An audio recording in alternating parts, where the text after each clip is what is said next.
Дагы бир жолу бүгүнкү улуу ыйык майрамыңыздар менен чын дилибизден куттуктап, экинчи таңкы мейман рубрикасын баштайбыз. Таңкы мейман рубрикасы дагы бүгүн эгемендүүлүк күнүнө арналат. Биздин студиябызда легендарлуу парламенттин спикери, белгилүү мамлекеттик жана коомдук ишмер Медеткан Шеримкулов агабыз келди.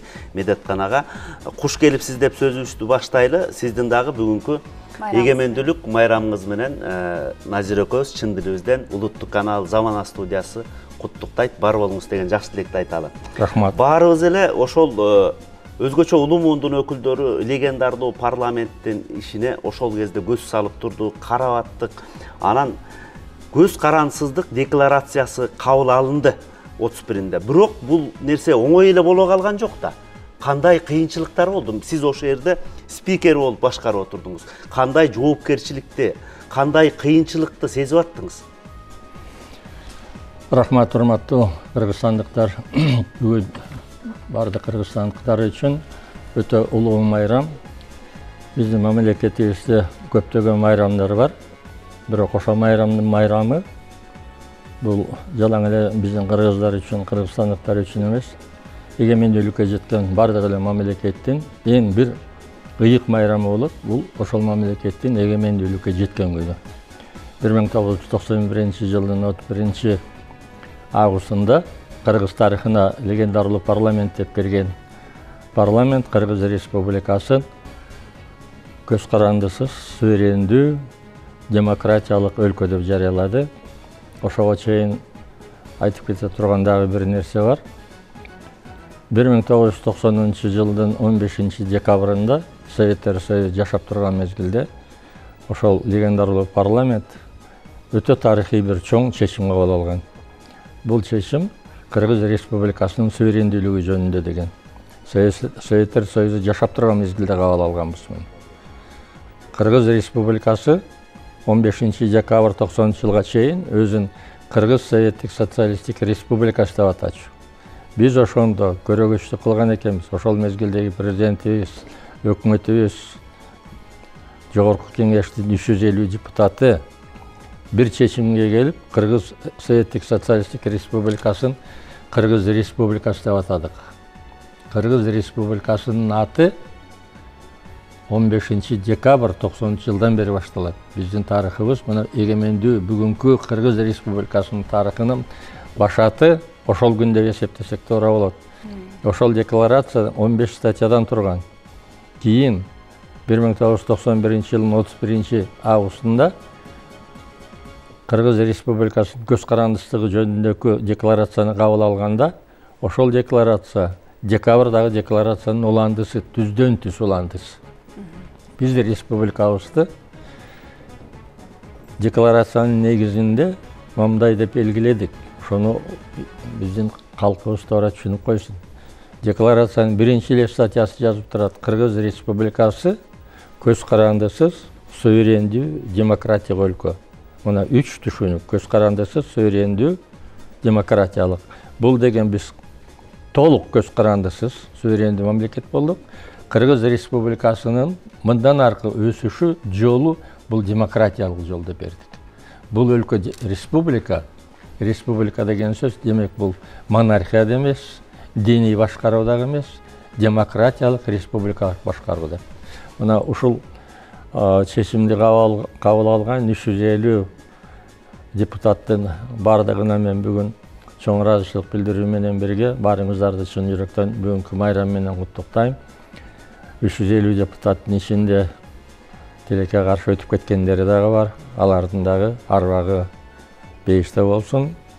Алардын калтырып кеткен иши мына бүгүнкү Кыргыз Республикасынын эгемендүүлүгү ошонун 31 жылдыгын белгилеп жаткан күнүбүз. Чындыгын айтканда, Кыргыз Республикасы өзүн эгемендүү деп жарыялаш бул жөнөкөй иш эмес болчу. Себеби Советтер Союзу жашап турган мезгил болчу. Биз Советтер Союзунан чыгалы деген оюбуз жок болчу.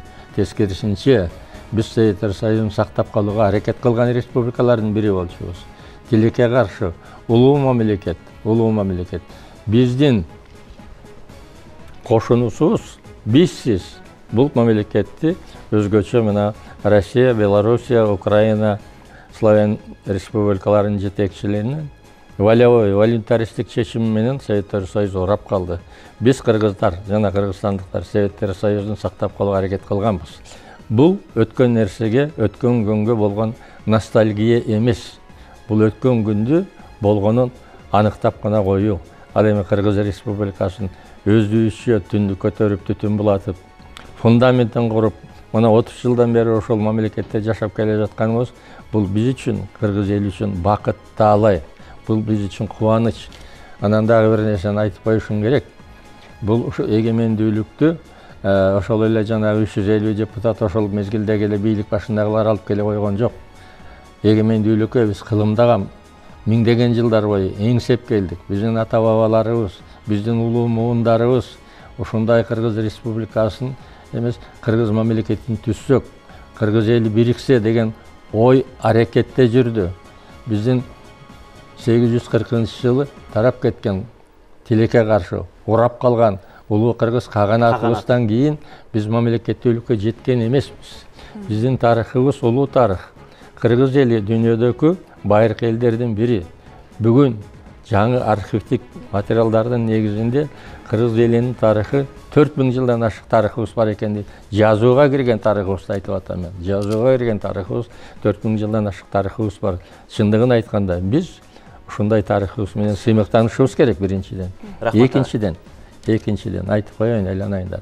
Дагы бир жери.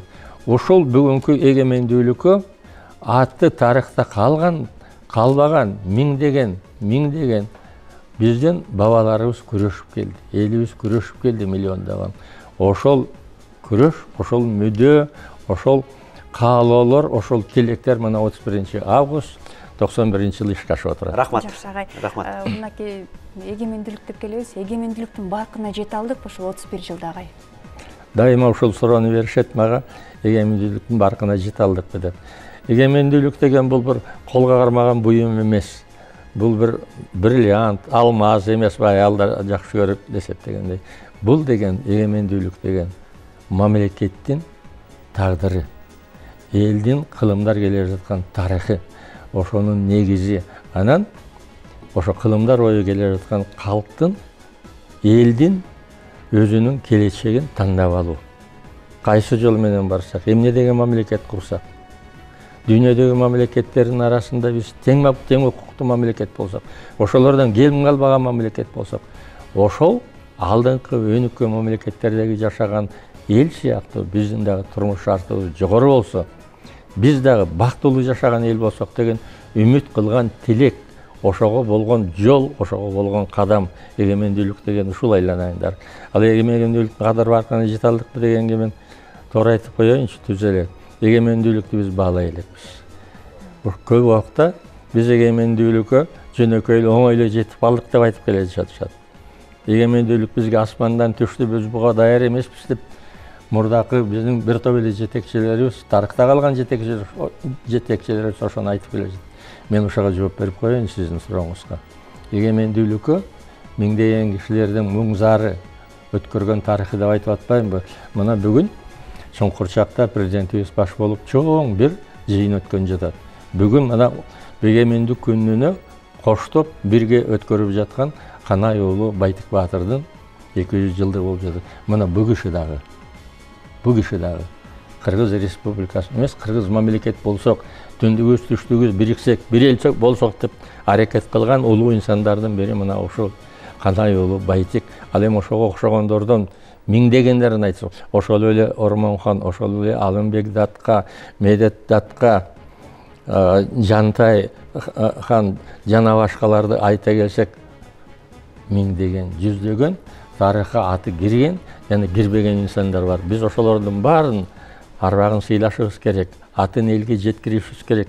Эгемендүүлүк мезгилге жеткенден кийин мурдакы орус тарыхын, орустун императорлор падышаларын эмес, өзүбүздүн мыктыларыбызды, баатырларыбызды, элдин арасынан чыккан, эл үчүн күйгөн, эл үчүн аракет кылып жанын бергендерин биз эч жокто унутпашыбыз керек.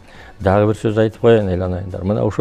Мына бүгүнкү 31 жылдык майрамдап жатканда ушул биринчи Кыргыз Республикасы 1924 жылы Кара Кыргыз автономия болуп болгондон кийин, анан автономия республика болгондон кийинки мезгилдерде ушу Кыргыз Республикасынын бүгүнкү мамлекеттин түптөлүшүнүн башатында турган Жусуп Абдрахманов, Абдыкадыр Орозбеков, Баялы Исакеев жана башка миңдеген кишилерибиздин биз айтат, биз согушу жок эле жеңишке жетип калдык деп, кан төгүлүш керек эле деп. Ошол кишилердин баарына тең каны төгүлдү. Мына бүгүнкү Кыргыздын бүгүнкү мабу эгемендүүлүккө жетиш үчүн ошолордун болгон аракети керек болсо башын канжыга байлап коюп туруп көрөшкөн азаматтарыбызды биз эч убакта унутпашыбыз керек.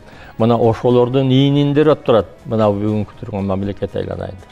Жакшы, Медеткан ага, жакшы айтып өттүңүз. Мына өзүңүздүн эсиңизде болсо керек, ошол кезде легендардуу парламентте Чыңгыз Айтматов баш болгон бир нече жазуучулар бар эле. Камбаралы Бобулов, Казат Акыматов, Төлөгөн Касымбеков. Алардын ысымдарын бүгүн кыргыз окурмандары жакшы билет. Бир маекте окудум эле. Легендардуу парламенттин депутаттарынын арасында эгемендүү мамлекет болууга каршы болгондор да бар болчу. Кызыл болуп, көктөр болуп бөлүнчү элек депчи. Анан ошону эми спикер болуп отурдуңуз, төрага болуп. Жон териңиз менен сездиңиз да? Туура. Ошол учур туура. Кандай болду? Эгемендүүлүккө жетүүгө келгенде ар түркүн күчтөр, ойлор, пикирлер айтылбай койбойт. Бул закончен эмне нерсе. Өзгөчө 80-жылдардын аягы, 90-жылдардын башы ошол мезгилдеги КПССтин бир жүргүзгөн саясаты генеральный секретарь Горбачев баш болуп, бул айкындуулук, перестройка жана башка дегендер. Ошол мезгилде чындыгын айтканда ар түркүн ой айткан кишилер көп болгон. Эгемендүүлүккө жете коелук, биз өзүбүздү бөлүп кетелик Союздан деген ой бизде алыс болчу. Мен аны баш жагында айттым го. Ал эми ошол декларацияны кабыл алууга келгенде бир күн кечке чейин талкууладык. Ар түркүн ой пикирлер айтылды. Мен ошого сиздин сурооңузга кошуп бир нерсени айтып коеюнчу. 1989 жылдын 22-23 сентябрында Кыргыз Республикасында кыргыз тилине мамлекеттик статус берүү жөнүндө сессия карады. Ошондо 1 сааттык доклад менен мен чыгып, 2 күн талкууладык. Талкуунун жүрүшү бүткөндөн кийин мен заключительный сөз менен мен чыктым, ошондон кийин добушка коюлду. Ошондо генеральный прокурорубуз баш болуп, биринчи секретарлар райкомдордун баш болуп, ошол кыргыз тилине мамлекеттик статус берүү туура болбойт деп каршы чыккандар болгон. Ачык айтылган, сессияда айтылгандар болчу. Бирок добушка келгенде баары ошолорду көндүрүп, ынандырып туруп бир добуштан кабыл алганбыз. Мына 31 августтагы 91 жылкы Кыргыз Республикасынын көз карандысыздыгы жөнүндөгү декларациядагы катуу талкуудан кийин аягына келгенде бир добуштан кабыл алынган. Эске салып коеюн. Ушул декларация Кыргыз Республикасы өзүнчө мамлекет болсун, көз карандысыз, демократиялык, суверендүү дегенге добушка келгенде бир дагы депутат каршы чыккан эмес. Жакшы, Медеткан ага, жана жакшы айтып өттүңүз да, 1991 жылы 31 августта эгемендүү, көз карандысыз, демократиялык, суверендүү, демократиялуу өлкө деп жарыяландык. Андан кийин ошол учурда жасай турган абдан олуттуу иштер бар эле да. Туура. Эмне иштерди башташыбыз керек эле? Эгемендүүлүк кабыл алдык декларацияны. Эмнеден башташыбыз керек? Экономик, саясат, кыскасы көптү өзүңүз. Түшүндүм мен сизди. Ошол декларация 91 жылда бар болгон 5 статьядан турат. Ошонун экинчи статьясы мындай деп турат. Кыргыз Республикасынын территориясы бүтүн, бөлүнгүс. Бүтүн, бөлүнгүс. Кыргыз Республикасынын территориясында жалаң гана Кыргыз Республикасынын конституциясы жана закондор иштейт. Бул эмне деген сөз? Биз ошол күндөн баштап өзүбүздүн көз карандысыз мамлекетибизди түзгөндөн кийин өзүбүз колдоно тургандай, өзүбүз мамлекетти башкара тургандай, мамлекеттик управление, мамлекеттик башкаруу, ошонун бардыгына тийиштүү жаңы конституцияны, жаңы закондорду иштеп чыгышыбыз керек болчу. Бул биринчиси. Экинчиси, эгемендүүлүк келди деп шапкабызды көтөрүп, уралап кыйкырганда бул эмоция, бул жакшылык, бул үмүт, бул тилек. А бирок ошол эле мезгилде адам эмне кылыш керек? Жашаш керек, оокат жеш керек, кийим кийиш керек. Мына биздин алдыбызда чыккан чоң маселелердин бири. Эми мынакей өзүбүздүн элибизди, мамлекетибизди бөлүп алгандан кийин ушул элди багышыбыз керек. Ошол мамлекеттин ички тышкы саясатын түзүшүбүз керек. Башка мамлекеттер менен кандай мамиле түзүшүбүз керек? Кандай деңгээлде? Эки тараптуу, бир мамлекет, эки мамлекеттин ортосундагы көп тараптуу. Мына азыр көп уюмдар бар эмеспи Кыргызстан киргенде. Туурабы? Мына ШОС бар, ОДКБ бар, жана башка СНГ бар и так далее. Ушундай коомдорго, ушундай дүйнөлүк регионалдык уюмдарга биз киришибиз керек болчу. Биз Кыргыз Республикасынын мына жакынакай болгон желбиреп турган кызыл желегибизди, Манас бабабыздан калган желегибизди ушуну Бириккен Улуттар Уюмунун алдында Кыргыз Республикасы деген мамлекет пайда болду. Биздин желегибиз мынабы деп мынаны көтөргөнбүз айланайдар. Мынабы желек 3 март 92-жылы Жогорку Кеңеш легендарлуу парламент бекиткен желек. Мына жаңы түзүлгөн мамлекеттин аракети, жаңы түзүлгөн мамлекеттин түйшүгү өтө көп болот. Себеби бизди мамлекет катары башка дүйнө тааныш керек эле. Ошол жанагы декларациянын дагы бир статьясы бар болчу. Башка өлкөлөргө жана республикаларга кайрылып, Кыргыз Республикасынын эгемендүүлүгүн тааныгыла деп. Президент өзү кол коюп өзүнчө кат жазды. Жогорку Кеңештин парламенттин атынан мен дүйнөлүк парламенттерге кайрылып, Кыргыз деген мамлекет пайда болду. Биздин эгемендүүлүгүбүздү таанып, ратификация кылсаңар деп кайрылдык. Мына ошонун негизинде Кыргыз Республикасын тааный баштады. Кыргыз Республикасын биринчи республика катары тааныгандардын бири мына Түрк мамлекети болду, Россия болду, коңшу туугандарыбыз болду, Кыргыз мамлекетин тааныган. Азыр америкалыктар айтып жүрөт го, ким канча мурда тааныбасын, элчиликти биринчи биз ачканбыз деп.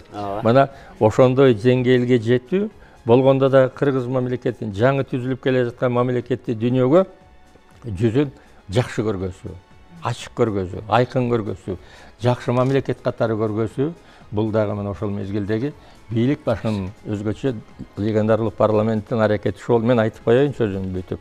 Кыргыз Республикасын дүйнө Орта Азия өлкөлөрүндөгү демократия аралчасы деп таанууга келгенде, мына Кыргыз Республикасынын легендарлуу парламентинин иши өтө жогору.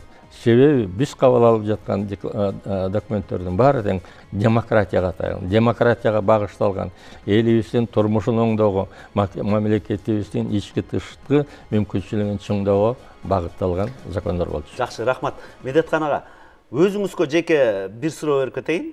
1 мүнөттүк убактыбыз калыптыр. Бүгүн майрам. Бизде саясатчылар көп, мыктылар да бар. Сизди идеал туткан саясатчылар да бар. Маектерден окудум эле. Жеке өзүңүз кимди идеал туттуңуз турмушта? Мен бир кишини идеал туткан жок, мен туткан идеалдарым өтө көп. Себеби барган сайын, билим кеңейген сайын, эл журтту, башка мамлекеттерди көргөн сайын, ошолордун жетекчилерин, ошолордун акылдарын, акылмандарын көрөт экенсиң да. Бирок мен мектепте окуп жүргөн кезимде, 5-6 класстагы кезимде мен бир кишини аябай сыйлар элем. Бул Михаил Васильевич Ломоносов болчу. Мен ушу Ломоносовтай болсом деп ойлор элем. Кийин Ломоносов университетин бүтүрдүм. Рахмат. Барбаңыз дәвр жолу майрамыңыз менен чын дилибизден куттуктайбыз. Легендага айланган, удамышка айланган адамсыз. Рахмат айлам. Мага бир сөз жазып койсоңуз. Урматтуу кыргызстандыктар, айланайындар, баарыңыздарды бүгүнкү биздин Кыргыз элибиздин, Кыргыз мамлекетибиздин улуу майрамы, Кыргыз Республикасынын көз карандысындын 31 жылдык майрамы менен чын жүрөктөн куттуктайм.